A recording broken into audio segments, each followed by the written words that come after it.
بسم اللہ الرحمن الرحیم۔ سبق نمبر 10۔ ایک ہاتھی اور گیدڑ۔ جنگلی ہاتھی کو گیدڑوں نے تاکا۔ تاکنا غور سے دیکھنا۔ آپس میں کہنے لگے جو کسی طرح سے یہ مارا جائے تو ہم کو بافراغت 4 مہینے کی خوراک ہاتھ لگے۔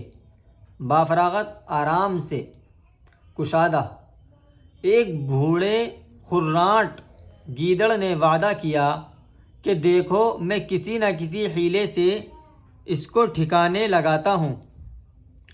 خرانٹ تجربہ کار، حیلہ بہانہ۔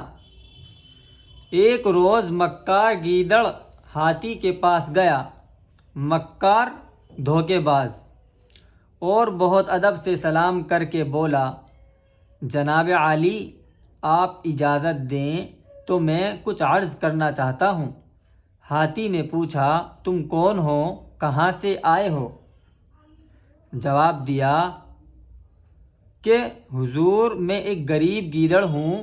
اس جنگل کے تمام جانوروں نے متفق ہو کر مجھ کو سفیر بنایا اور آپ کی خدمت میں بھیجا ہے تاکہ آپ کے سامنے سب کی خواہش ظاہر کروں۔ سفیر، قاصد، یہ جو واو ہے یہ سائلنٹ رہتا ہے، یعنی پڑھا نہیں جاتا۔ خواہش، حضور یہ ایسا وسیع جنگل ہے، وسیع کشادہ، جس کا انتظام بغیر ایک زبردست بادشاہ کے نہیں ہو سکتا۔ انتظام، دیکھ بھال، اور جب تک اچھا انتظام نہ ہو کوئی جانور امن چین سے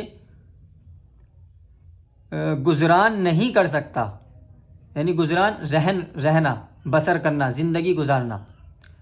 ہماری جنس یعنی ذات، ہماری جنس میں حضور کے سوا کوئی بادشاہی کے لائق نہیں۔ اگر آپ اس بڑے منصب کو قبول فرمائیں، منصب، عہدہ، تو ہم سب بہت شکر گزار ہوں گے۔ یہ سن کر ہاتھی ذرا سوچنے لگا۔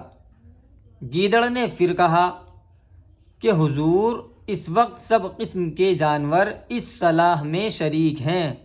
صلاح، مشورہ۔ کسی کو کچھ عذر یا انکار نہیں ہے۔ شاید دیر لگنے میں کسی کی رائے بدلے اور آپس میں پھوٹ پڑیں۔ بہتر یہ ہے کہ جلد تشریف لے چلیے اور اپنی بادشاہی کا اشتہار دیجیے۔ ہاتھی کو دولت اور حکومت کی طمع نے ایسا لبھایا، طمع لالچ، لبھانا گرویدہ بنانا، کہ فوراً گیدڑ کے ساتھ ہو لیا۔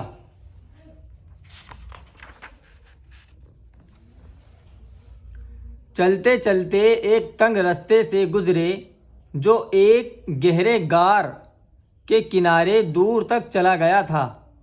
گہرا غار، گڈھا۔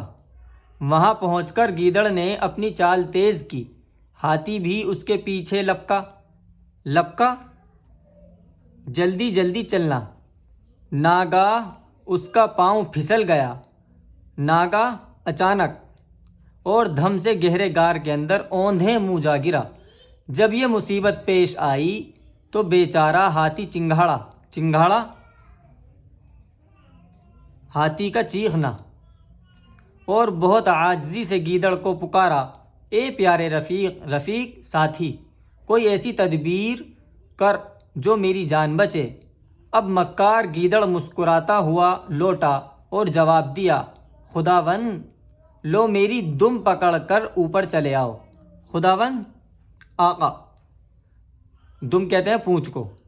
اس وقت ہاتھی کو معلوم ہوا کہ جو کوئی لالچ کے مارے دغا بازوں کی بات پر فریفتہ ہوتا ہے، فریفتہ، گرویدہ، اس کا انجام تباہی اور بربادی کے سوا کچھ نہیں۔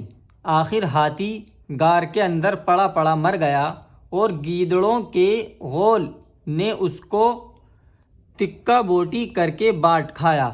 غول، گروہ، تکہ بوٹی، ٹکڑے ٹکڑے کرنا، یعنی ٹکڑے ٹکڑے کر کے بانٹ کھایا۔